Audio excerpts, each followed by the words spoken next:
Or do we just want to get into it? Let's just get a vibe. It's a vibe. You want to dance first? Shit, I should have brought my fucking vape in here. You should have vaped it out. I'm good. Yeah. We rolling? I'm ready. Let's do it.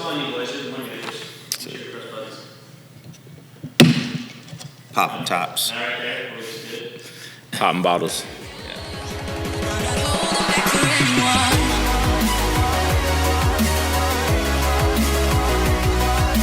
What up, everybody? It is Nick West Coast and Your boy IFBB Pro, Mike Spencer, a.k.a. Chocolate Kimchi. Chocolate Kimchi is in the house. Kimchi in the house, baby. You guys don't know about that don't life. know about it. All right, this is the official first Two Average Pros podcast. Yes. Going to be all about my and Mike's weird life. Relationship. If that's what you want to call it. I don't really like defining things or putting labels on things, Yeah. but I would call it a relationship. Yes. And if people want to get jealous over that or not, that's on them. It is what it is. But if you want to support us, you want to see more of this stuff, go ahead and like and subscribe here on YouTube. We'd really appreciate it. We're going to be doing a lot more of these, and they're going to be more about other people, other things, fitness, life, business. We just wanted to give an introduction on a little more who we are, because, we're pretty private people, even though we're in public a lot, and a lot of people know who we are, but they don't really know who we are. So we reached out to everybody and let people submit questions, and these are all questions that you guys wanted to know about us. Some were really strange. Some were very strange. Some we definitely are not going to answer. Yeah. But we did find out Mike likes toes. I'm into that. I was surprised. That was one of the questions that didn't make the cutting room floor. Did it? But I still thought it was fun enough to share after hearing the answer. Let's just throw it out there. So, who wants to go first? I mean, I don't know. You want to go? Sure. Let's go ahead and have I'll Nick go first. All right. One of the questions I was asked a bunch of times, and it's kind of a question towards both of us. Okay. So I don't know who's going to tell the story better. The meet cute. Okay. How did Mike and Nick? How did we meet? How did we develop our budding romance? I mean, it's a very interesting story. I feel like my story is different than yours. It could be, but similar. You want to start? I mean, I can start. Yeah, you go ahead and start. So the infamous Michael Spencer, pro bodybuilder, wasn't pro at the time. No. Was working, up north in Washington. I'm a little farther south. Mm-hmm. And we worked for kind of the same company, but different owners, different franchises. Right. And we were pretty far away, but there just seemed to be this running theme of everybody up there sucks. Yeah. And then we hear everybody, down here sucks. And so I had a few close friends at the time, who just were Mike's this, Mike's that. Oh, he's full of himself. Oh, he's this. Oh, he don't talk to anybody. He don't do this. Oh, he's an asshole. It's crazy. Nonstop. And I'm like, it is difficult because you obviously don't want to be influenced by others. When they're your friends and you hear things over and over, it's very easily. But I've worked very hard in my life to not pass that judgment until I actually meet someone for myself and can find out. And, for probably a year or two, we'd seen him in a couple different places, had kind of always known. And then one day, one of my store employees called me and they were like, hey, there's this bodybuilder guy who's here and he works for, this place up north. And he's like, what discount do you want me to give him? And I was like, well, give him the employee discount, man. He's part of the team. And for some reason, I guess that was shocking to Mike because it was very shocking at the time. We were not treated like part of the team up there, and we really, we are not the ones to start drama, but we tend to be the ones to finish drama. Yeah. But it was just kind of always that surface level stuff. And so, Mike had always kind of heard like, oh, Nick's this guy, Nick's that, and this, and it's the same thing. Like I basically am hearing the same things about him that he's hearing about me. I remember like kind of the one time that got me thinking like, okay, maybe there's something missing, was I was at one of the stores, and this was just after, I think it was the Emerald Cup, and he's like, oh yeah, Mike was up at the Emerald Cup there, and he's with his crew, and he just walked by me and didn't say nothing. And I was like, okay. Like I'm thinking in my head, yeah, but did you say something? Did you say hi? Did you so how are you going to call out someone for doing the same thing you did? And it's just kind of, I don't know, it's that jealousy, because obviously Mike's done a lot of things in this sport in the Northwest, and I talk to a lot of people, believe it or not. If anyone says I haven't, it's because I didn't see you, because if I see you, I'm talking. And it was really more of trying to make it a thing when it really wasn't a thing. It was that individual's own insecurities. Yeah. And that's when I that was maybe a year before me and Mike actually started, talking or dating. I don't know, whatever you want to call it. Yeah. So I end up opening, West Coast Fitness, which is, our gym, and is extremely successful. And we have just an amazing community. And Mike lived probably hour and a half? 2 hours. 2 hours. Oh, ways up north. By Canada. It was pretty much Canada. Pretty much Canada. Yeah. He always talked about moose and stuff like that. It was weird. Yeah. But he was from the area. We're in Lacey down here, and his family lives here, and his mom always come to the store and just super nice, and we always treated her with respect, because that's who we are, and she's just always just the most kind, sweet little lady.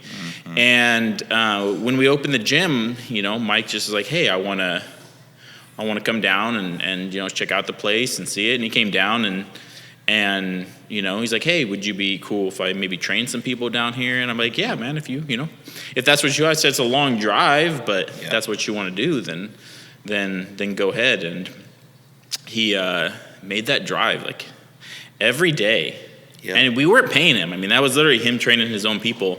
He made that drive every single day for months. Yeah, we're talking 4 a.m, months and months and months, 2 hours each way. Yeah. And I was just thinking, man, I heard this guy's an asshole. This guy's lazy. This guy don't care about no one. And I'm like, he's driving down here for nothing, just to, he was helping another young trainer, kind of teaching him how to train people at the time. And I'm like, he's giving everything, for others.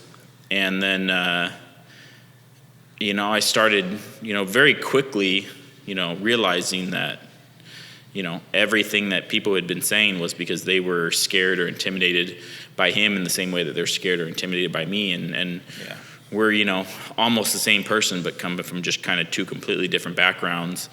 And we kind of shared that kind of common struggle of people not really understanding, who we are and automatically judging who we are. And so we bonded pretty quickly. And, I just saw how hard he was willing to work, and how much he cares about his family, and how much he does for his friends. And I envied a lot of those qualities in him. And, it just kind of grew from there. And the rest of that story is a lot longer. Yeah. Way longer. What's your version? My version is actually it's pretty much the same.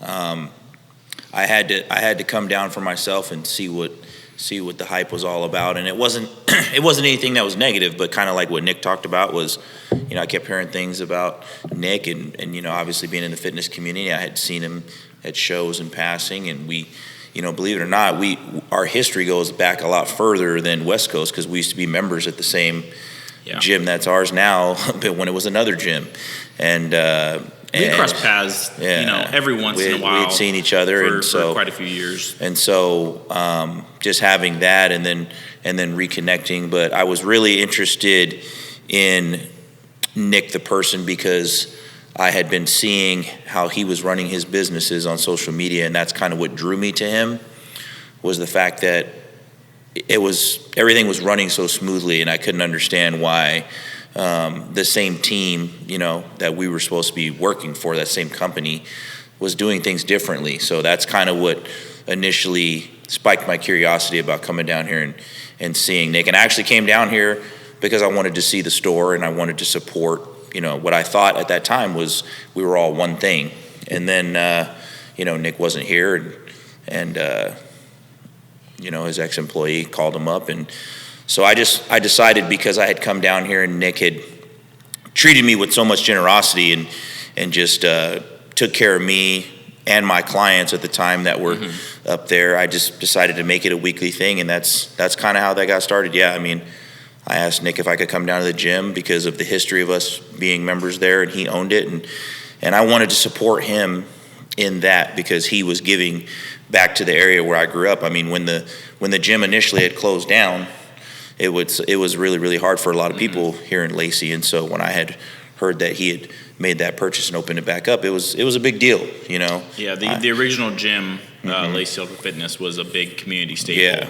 Yeah. And it was suddenly and abruptly shut down in the middle of the night, and it was really hard on the community. Yeah, it was. I think it's every bodybuilder's dream, every fitness person, to own their own gym. Yeah. And it's still surreal to this day. Yeah, I feel much more like a part of it than the owner. Yeah. And so to see where it is, and where we've been able to take it has been it's just cool to be a part of. It's been pretty awesome. I mean, there's being back home, and coming back here after being gone for 20 some years. It's one of those things. I get to see friends of mine that I went to school with in the community that are, coaches themselves. They're police officers and they train at the gym, and so it's weird how things like come around full circle the way the universe works. I mean, people always are. I don't think things happen for no reason. I think in life we kind of are drawn to people, and I feel like at some point, because I had been obsessing and wanting to meet Nic and see what was up, it just happened, and then it was so natural. I had heard about him and seen him in passing all those years, and then when we finally connected, it was like we had been friends that grew up together, what I mean? And so it was one of those natural feelings, and I think we both understood, where we came from and the struggles, even though there's so much different, there was like the common appreciation and our values, and the work ethic. It was like, it was pretty clear from the beginning, for sure. And we're both big on like loyalty and trust, and that's something that we have when people come in and kind of see how open and honest we are about just everything that we do and how direct we are, it's pretty shocking. Yeah. It's pretty shocking to people, but it's because, we run things like a family, and it's Mike is family to me. His family's family to me. That's it. That's how you got to be. And that's just, that came so naturally. So, and see where it goes from now. We're going to be two grumpy old men. I told Mike that if he passes away, then I'll marry his wife, but we're going to sleep in different bedrooms. That's it. And I'll raise the kids like they were my own. That's right. So that's the deal. I'm sorry, Caitlin. She doesn't like that idea, but it's okay. No, she'll deal with it. She's already got to put up with Mike and me. That's it. So she deals with a lot. But that actually brings me to my second question. Okay, let's hear it. Was it love at first sight with Caitlin? Man, where do I go? Yeah, I'm gonna go ahead and say yeah. I hear the stories. You hear the stories. It was. I love that basic white girl. She's very basic. She's very basic. She's not as basic as she used to be. She's got a little bit rougher around the edges, but but you guys not really met, but kind of saw each other first at a show, right? Here's how it went down. I was working a booth at the Emerald Cup. He's making this sound real smooth right now. She saw this dark, handsome fellow, which is Mike Spencer, working the booth, and what am I going to say? I tried to hit her with some product. Yeah. She wasn't feeling it. My mother-in-law Kim, love you too. She wasn't feeling it either, but little did she know that was about to be mine. The rest was history. And a week later, you guys are married. That's it. I'm kidding, you're not married, but that that's that. Every story I've ever heard about them, I've never seen, people, when you say what love is, goddamn, it's like being able to put up with the other person and all of their bullshit. I've never seen two people do it more than you guys. Yeah. Like, it's, you know, this is like, I love hearing Caitlin say this. She goes, yeah, he's an asshole, but I love him. That's it. They know who each other are. Hey, you get what you get. They understand. They have their own language. They know what pisses each other off. They do it on purpose. Yep. And they live their life in such a fun and interesting way. Kind of way, yeah. I'm envious of it, for sure. Yeah. All right, your turn, man. Okay. You ready for this one? Hit me. I gotta go with this question because it just like it brings me back to our relationship. People that know me and Nick, you get it. If you don't, then you don't. But when did you know that I was your one and only true lover? I already know who asked that question. I already know because they sent me the same. Same question. I'd say something, but it'd make Caitlin really upset right now, so I won't do that. Keep it PG for KJT. Oh man, when did I know that Mike was the one? You know, I would say it was that late night, that 3 a.m. Yeah. You know, with a little bit of R. Kelly music on. This is a true story. True story. R. Kelly on replay over and over and over. That's it. When we built out that Kirkland store. Yeah. You know, we some old folk, right? And we had a young whippersnapper with us, you know, all of 20 years old. He wasn't about that action. And one thing that me and Mike take great enjoyment is like making others give up. Yes. So, you know, we stayed till, 2, 3 in the morning. Yep. Building out this store just so, you know, we can show that like, hey, you know, we're about that life. Yeah. We'll do this. Whatever it takes, we're prepared to do that. We're all in. If that means working all night, if that means working all month, if that means working all year. That's right. We're willing to do that. And I think that's really what separates us from a lot of people. A lot of people say they're about it. But then when it comes to be 2 a.m. and their girlfriend's blowing up their text messages and they're tired and they're hungry, you know. That's when we kick into overdrive. That gets me excited. I get super excited. I get amped up. I love seeing that pain on people's face. I do too. It gets me so excited.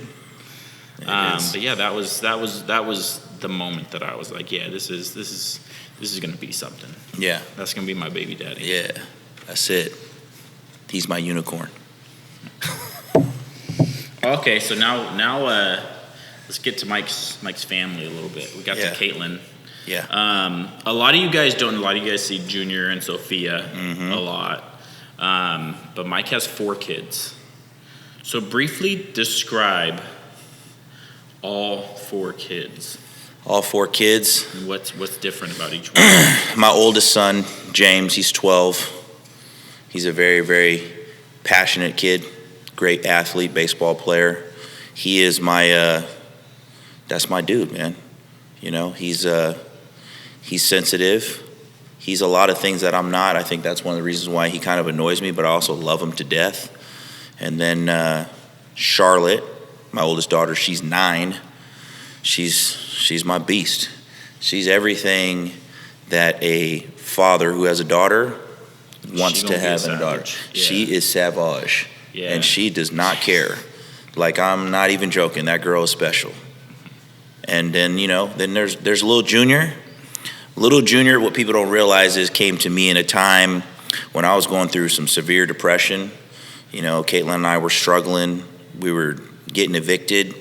And Junior came into a time in our life when, I know for me, where I wanted to give up. And I didn't want to have any more kids. But when we found out we were pregnant with Junior and he was born and I held that little dude, that was it. I already knew. We have a picture of the ultrasound.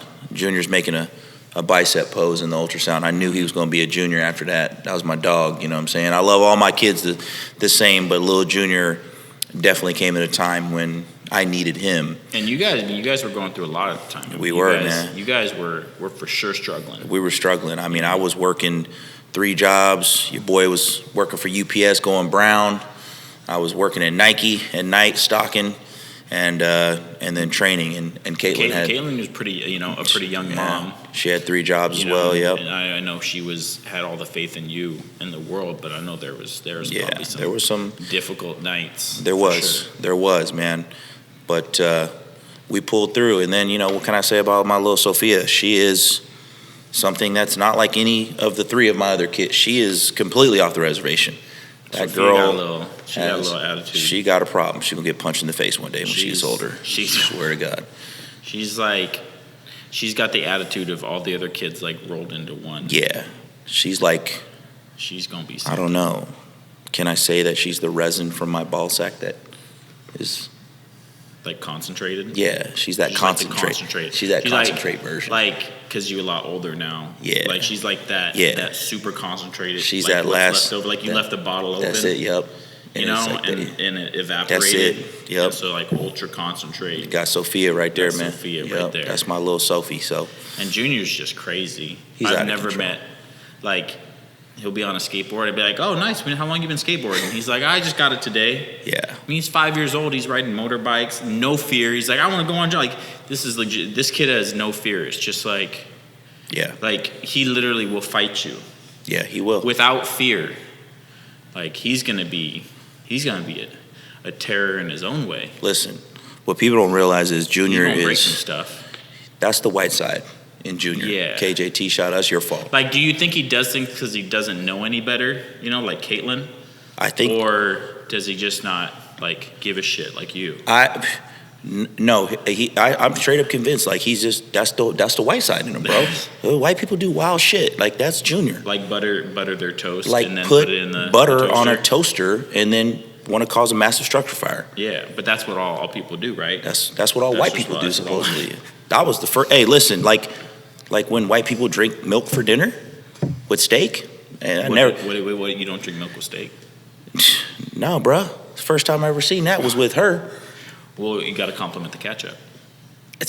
Listen, man. All I know is milk give me diarrhea, and that was disgusting. But listen, I'd hope your dad listens to this because he straight smack.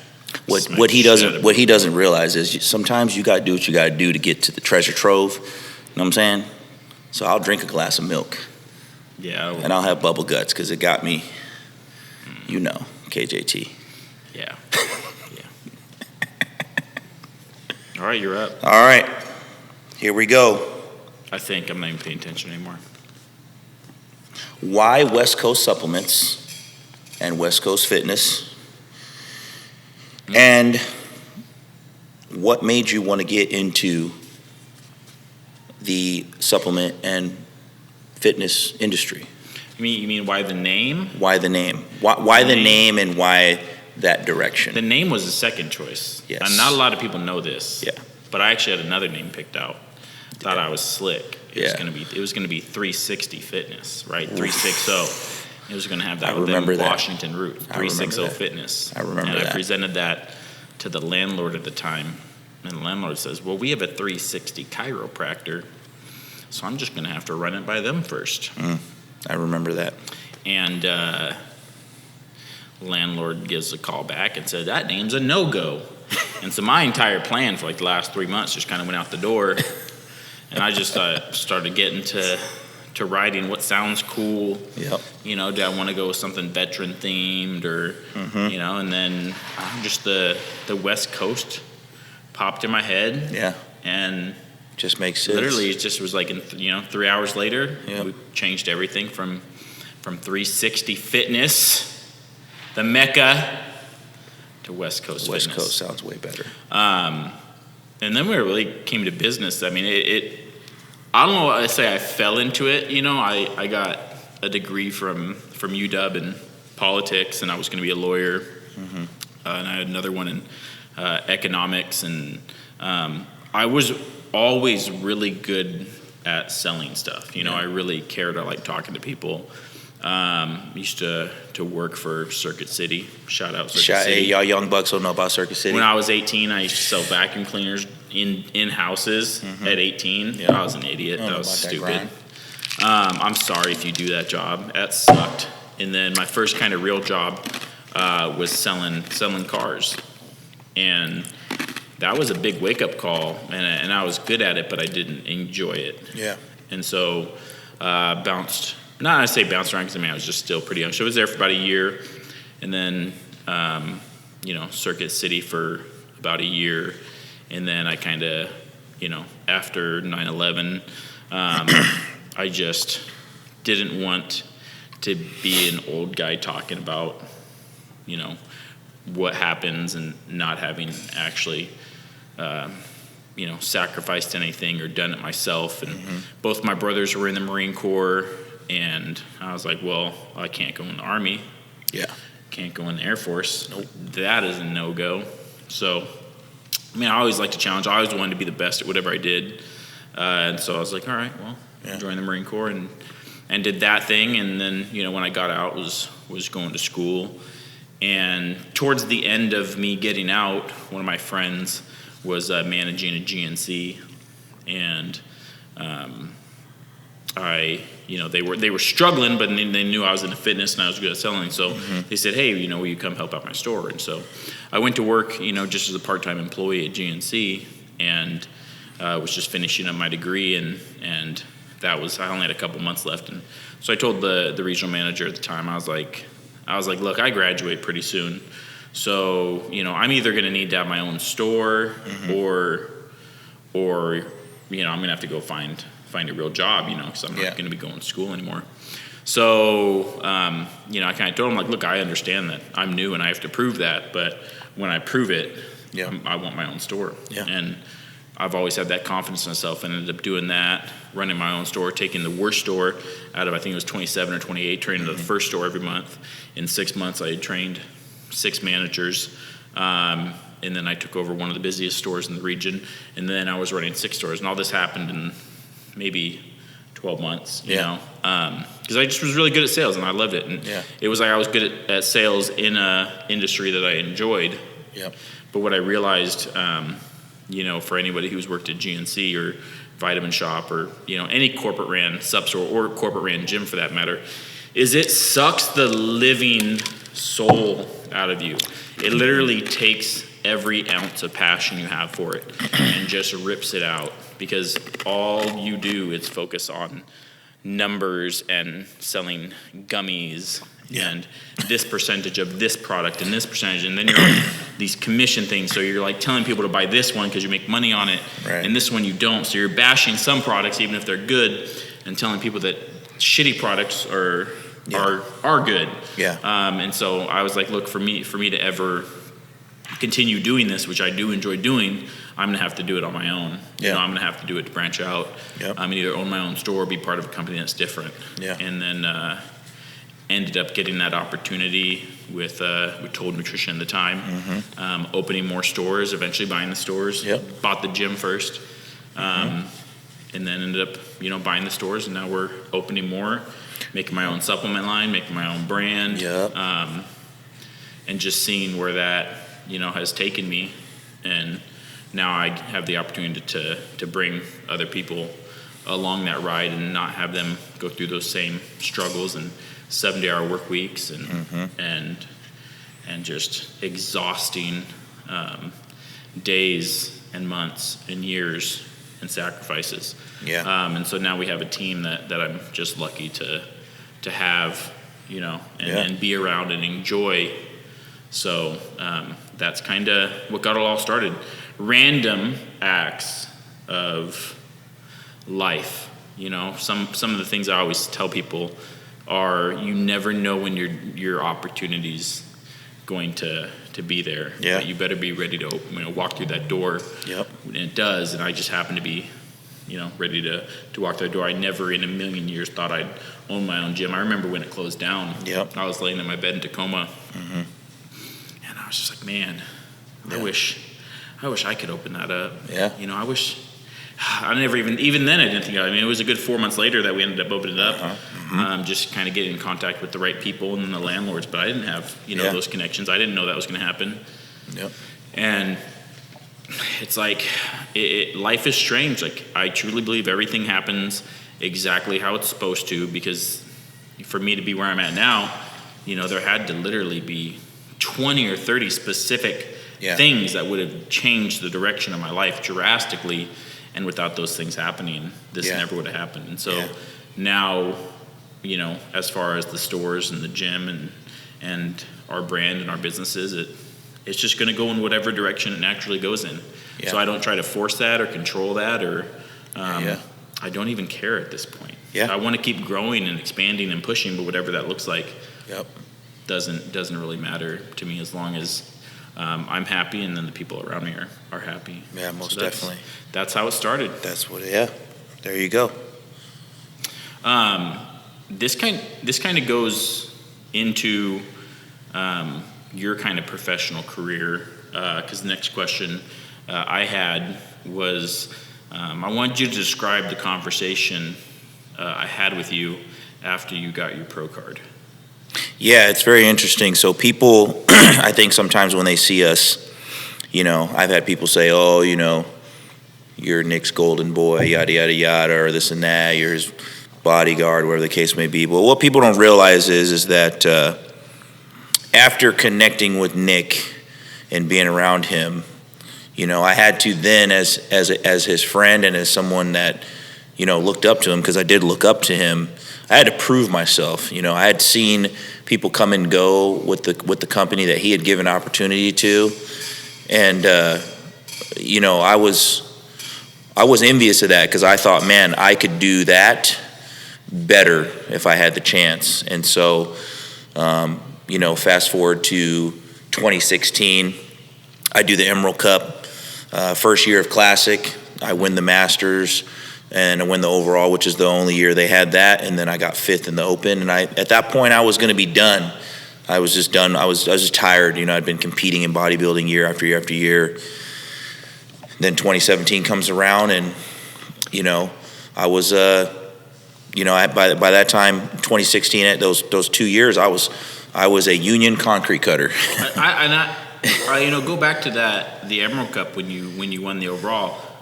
I could even tell just by looking at you, that wasn't your best. It wasn't my best. That wasn't 100% Mike's and I don't think a lot of people realize that you've been doing this for so I started 10 or 15 years. Like they think it's just...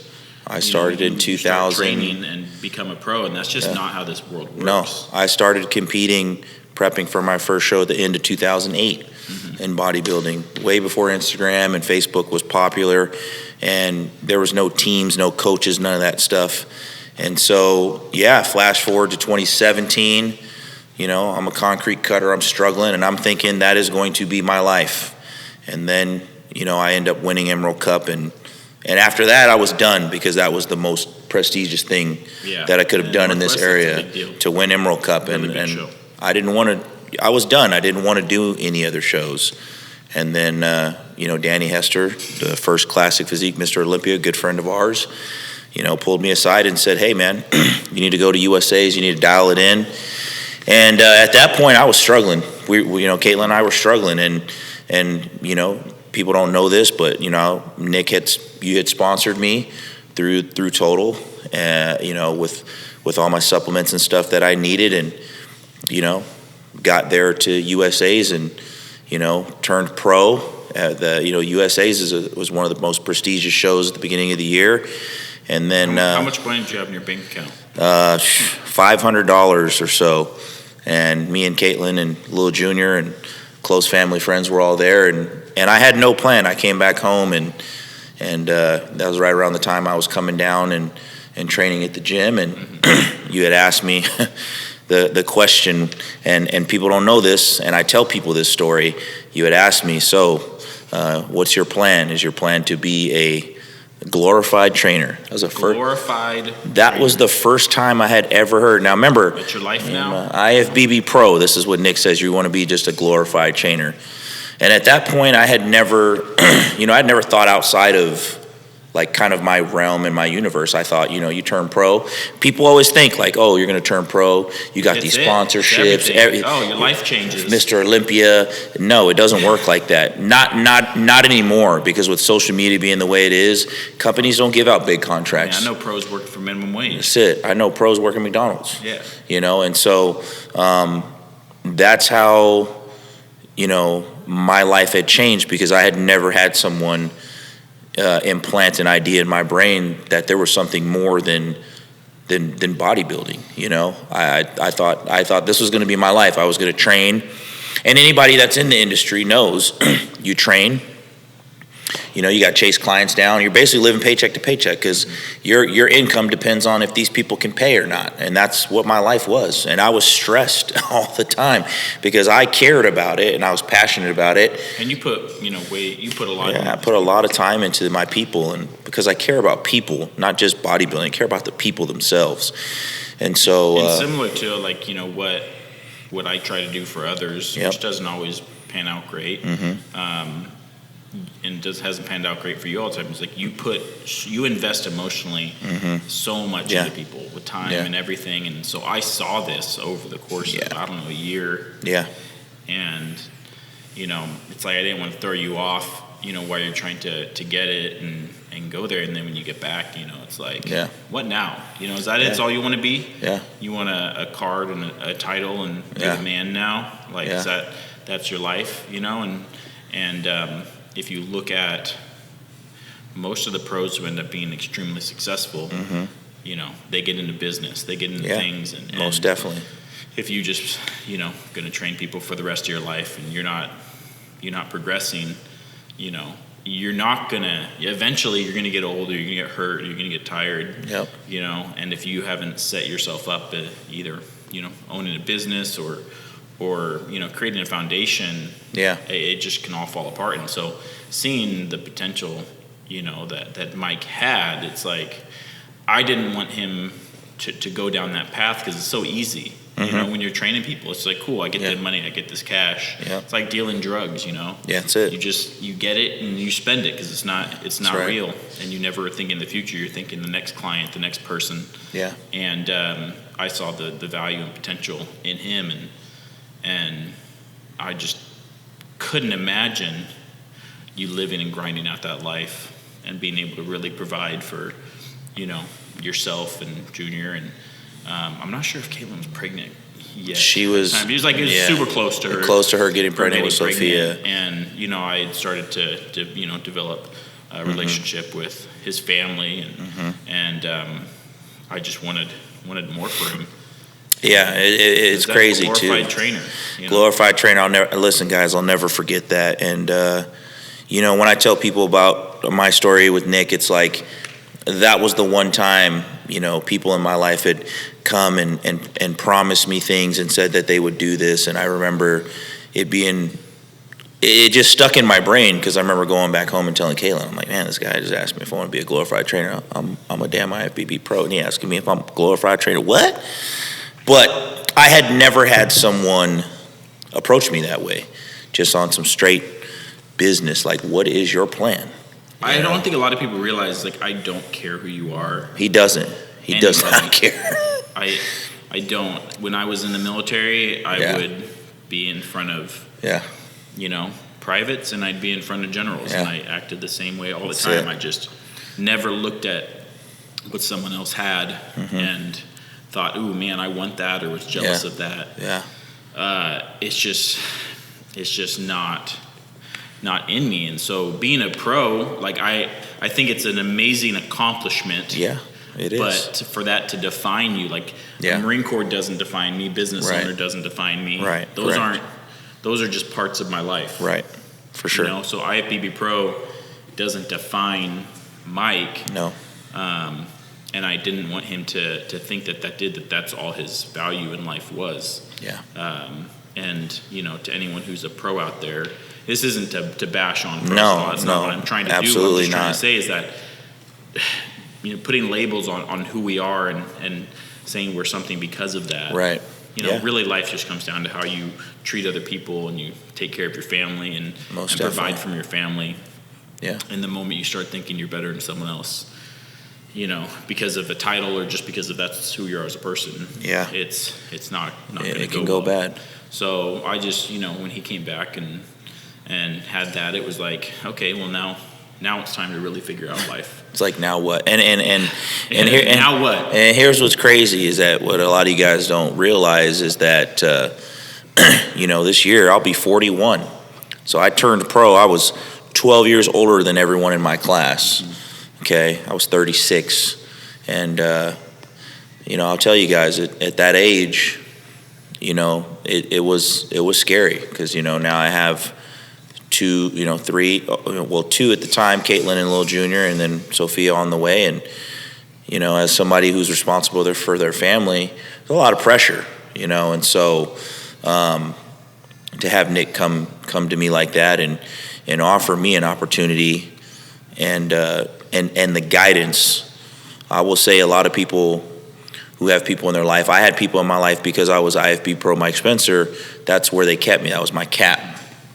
And the minute that Nic, made me realize that, hey, listen, yeah, you're a pro, that's great, but there's more than that. It really turned our life around. It drives me crazy when people, make references or comments, to you and respect you. I have so much respect for you because you're a pro. Yeah, people don't realize I don't like that. It devalues who you are as a person, yeah. and it devalues who anybody is as a person. Yeah. When you're, idolizing someone because of who they, appear to be and not because of who they actually are. And I think it takes away so much from just the genuine and honest and caring and giving person that Mike is. And Mike knows it just pisses me off. Yeah, it's every time I see it, and it happens everywhere we go all the time. I'm just like get to know someone. Yeah. Why? Well, I've met a lot of pros that are big assholes. Yeah. Oh yeah, we know a few who don't care about anybody but themselves. And whether or not Mike became a pro, he's still the same person. Still the same. I would have been the same, pro card or no pro card. It's just that's just something that I love to do, and I like to show other people how they can do that too through fitness. And I would always encourage people. I think this is one thing that's good about you and I, Nic, is that people always come to us and they want to know. And listen, man, don't put all your eggs in one basket when it comes to the pro card thing, because one of the things I can say for myself is that if I didn't have the opportunity to have someone who I consider a great friend, mentor, someone I look up to that cared about me, I would just be that guy in the gym that's go to work every day. I look forward to that 5 o'clock prime time, walking in there on swole mode, and then go home and hate my life, But that's not the case. And I try to give a lot of people this advice, and this isn't necessarily about us, but, for anybody who's looking at doing a show or who's done a show or aspiring to be something, I guarantee you once you get there, it's not going to be what you thought it was. It really isn't. And if you think it's going to make people like you more, if it's going to make you like yourself more, it's not. It's really not. It's the people who I see be successful, in my definition, successful in the sport of bodybuilding and fitness, are the ones who just truly want to challenge themselves and be the best version of themselves. Absolutely. But unfortunately, that's not preached enough. No. And it's very rarely what ends up happening.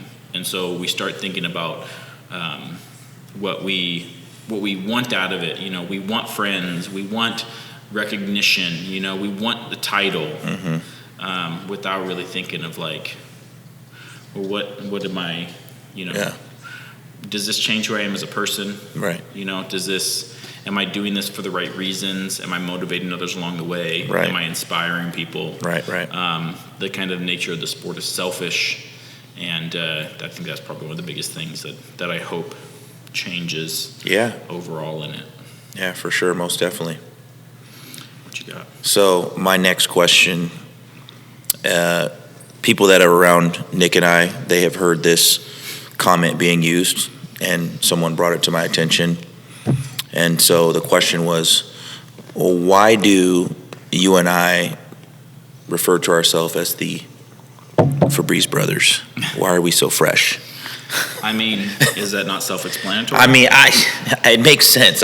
If you don't know, it's a fresh start. Fresh start, baby. You're always on fresh starts. It goes into our personality types. Yeah. Me and Mike, super direct, super honest. But we don't hold grudges, and when we say something, we get it out, and that's it. That's it. And so, someone may think that we're upset or mad or going through shit, dealing with stressful situations. Yeah. And that's just kind of life. We don't really let it affect us. So whenever we get into those, situations, whether it be with each other or with the kids or with members or with traffic, sometimes you just got to frat breeze it. You just got to frat breeze the brothers. You just got a fresh start. Fresh start. Move on. That's it. I think too many people try to hold on and hold grudges and resent and just can't move on. I always told my Marines, I'm like, you want paperwork or want me to yell at you? Because when I yell at you, it's over. That's it. But paperwork's going to stay with you forever. That's it. So a good Nick Dunning ass chewing is temporary. Yeah. It's real quick. But if I stab you, that's going to last a lot. That's going to last. That's it. I'd rather get a good Nick ass chewing. That's it. Hey, listen, over time, frat breezing that ass get tough from all them chewings. You know what I'm saying? Okay. That's it. You got a wake-up call every now and then. That's it. Sometimes you got to get shook. This is actually a good lead-in. So what's the best part of working with me? And as a caveat to that is why do so many people think I'm an asshole? So here's the thing, guys. It's time to get serious. It's time to get deep on this. We're gonna go balls deep. We're gonna get real low. Okay, bad cop, bad cop. Bad cop. I thought you were the good. No, no. I'm bad. Oh, well, there it is. Oh, okay. that's what it was. That's what it was. Yeah.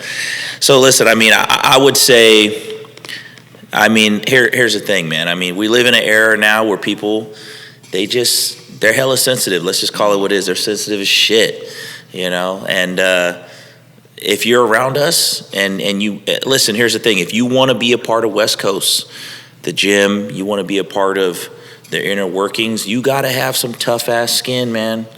You got to be willing to roll with the punches, because here's one thing I've learned with being with Nick. You're not describing at all what the best part of working with me is. The best part of working with old Nick D over here is that every day that I get to come to work, on the asshole. I'm going to focus on the ass. I'm constantly challenged to be better in my life as a person. That's what I would say. There isn't one. Also, the hardest part of working. It's the hardest part too, because the expectations are high. But here's the thing: I appreciate Nick for that, because, like I said, when I'm out and about at the gym or doing whatever I'm doing, I'm constantly surrounded by freaking yes men. People that think because I'm big, black, sexy with tattoos that chocolate kimchi, they just they want to suck on tits, and one thing I love about Nick is that I'm the only one that gets to suck on that's it. He the only one to get that chi. He doesn't do that. He treats me as I am, and I love that about him, and he pushes me to be better in every aspect. People ask me what it's like. Well, hey man, if you really sit back and take a look at our relationship, the answer's right there, man. And I would encourage anybody who is willing to, if you say you want to come here and you want to work with us or for us, you better be ready to get on that grind, because here's the thing I know about our relationship and him and Nick as a person is like, the bar is set high. If you coming in saying you on that big dick shit, I'm not sure if we can say that on YouTube. Well, if you got that We're big not D, monetized, it's cool. Yeah, you better be ready to put up. I think that's the biggest thing, is that Nick is one of those guys, he wants to see it, because in his life and my life, we've heard a lot of people say that they can do things. You got to be ready to get in and say, listen, sometimes there's long days, there's hard days, but all I know is every single day I have the opportunity to do what I love doing because of Nick, and the fact that he pushes me and challenges me in my mental capacity. Yeah, I think the best part and the hardest part, and why people think I'm an asshole, is because, I expect the best version of you, of whoever it is. Yeah. And I hold people accountable to that. And That's I constantly hold people accountable to that. Yeah. So I don't focus on the good. Yep. And I tell you that right away. It's like, look, I'm going to continually strive. Just like when you got your pro card, it's like, okay, now what? Yep.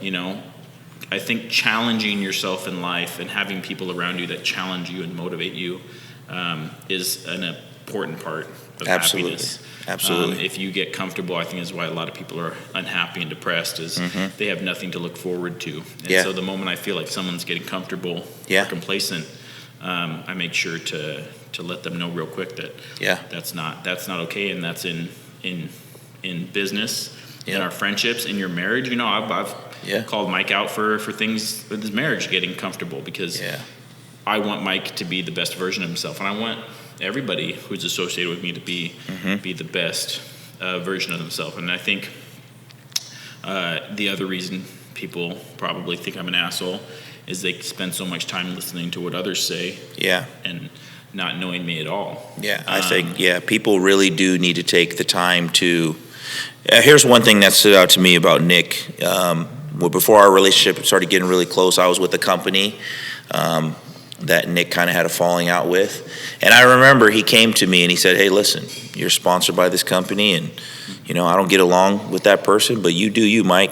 That doesn't affect our relationship." And I respected that and appreciated that, because anyone knows, most people are like, "Oh, you know what? This person is oh yeah, you mess with them, I don't mess with you." And so that was one thing that stuck out to me about Nic's character, was like, he didn't let that get in the way.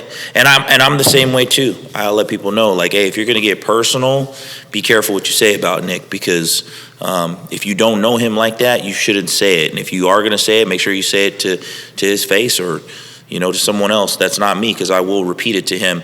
But people only want to see, and they only want to hear what they want to hear. And so that's why our circle, I think, is so tight. I think that's why people don't like us and think you're a dick. But like I said, I mean, if you ever want to know, hey, he's right here. He's a person like everyone else. And this is what I will say. Well, here's the thing too. If you hear something bad, this is what my Marines used to come to me and say, like, "Oh, Sergeant so and so was this way and this," and I'd be like, "Okay, what'd you do? Why'd you put yourself in that situation?" Right. I don't think enough people ask themselves, well, why is this person saying this about this person? Correct. Do they really know that person? Maybe this person did something. Right. And then why do they feel the need to talk to about, there's, come to those expectations. There's plenty of people who worked for me and with me that had zero expectations of themselves. And when I was hard on them for that, 3 months prior, they're thanking me and saying I've changed their life. But when they don't live up to their own expectations, what they said, all of a sudden I'm the bad guy, and they go around, bashing, and it just shows these same people who once complained about their previous job, and this and that. There's just people who are unhappy in life. And those people who are unhappy in life generally speak the loudest. They do. So they really do. I don't need to go around, proving who I am as a person. The people in the inner circle look at how would I have built this, if I was just going around screwing people over and being this way. Like, it just doesn't work that way. Life doesn't work that way. No. I am only in the position I am because of the people around me. That's it. Yeah. And if you're not here anymore with us doing what we're doing, well, there's a reason why. Because you were toxic and you didn't belong because you were focused on you and not the team. That's it. So, I'd just be careful in life. Don't make your own, opinions. I always say I'm the necessary asshole. I'm the asshole so other people don't have to be. And when it comes down to it, I run 7 businesses and have 25 to 30 employees at a time, and there has to be a bad guy. There has to be someone to hold people accountable. There has to be someone to be, dad. And I've always been comfortable doing that because I got thick skin. So if you have a problem with that, or you have an opinion based on what someone else says, I don't really care. We don't care that much because I'm making the decisions that are taking care of the 20 to 30 people and thousands of members and customers that we have. That's all I care about is taking care of the people that are with us. And that's the thing that I don't think a lot of people see and know about you, is that behind the scenes, like I said, you guys see Nicky comes in, Kobe, flip-flops, whatever, but this guy is nonstop working, like his brain capacity and his ideas. I mean, we were up till 3 a.m, 4 a.m, talking like just about everything. We could talk about everything. People don't see the behind the scenes, the 7 days a week, Yeah. the 18-hour days, the Yeah. constant, Yeah. and that's okay. They don't need to see those things. But I'm happy with who I am as a person. Yeah. And I honestly can say that the only thing that makes me happy in life is doing things for others and helping out others. Yeah. And if you don't align with my values and my ethics, I'm going to let you know about it. That's it. That's pretty much what it all boils down to. That is there is that standard. So.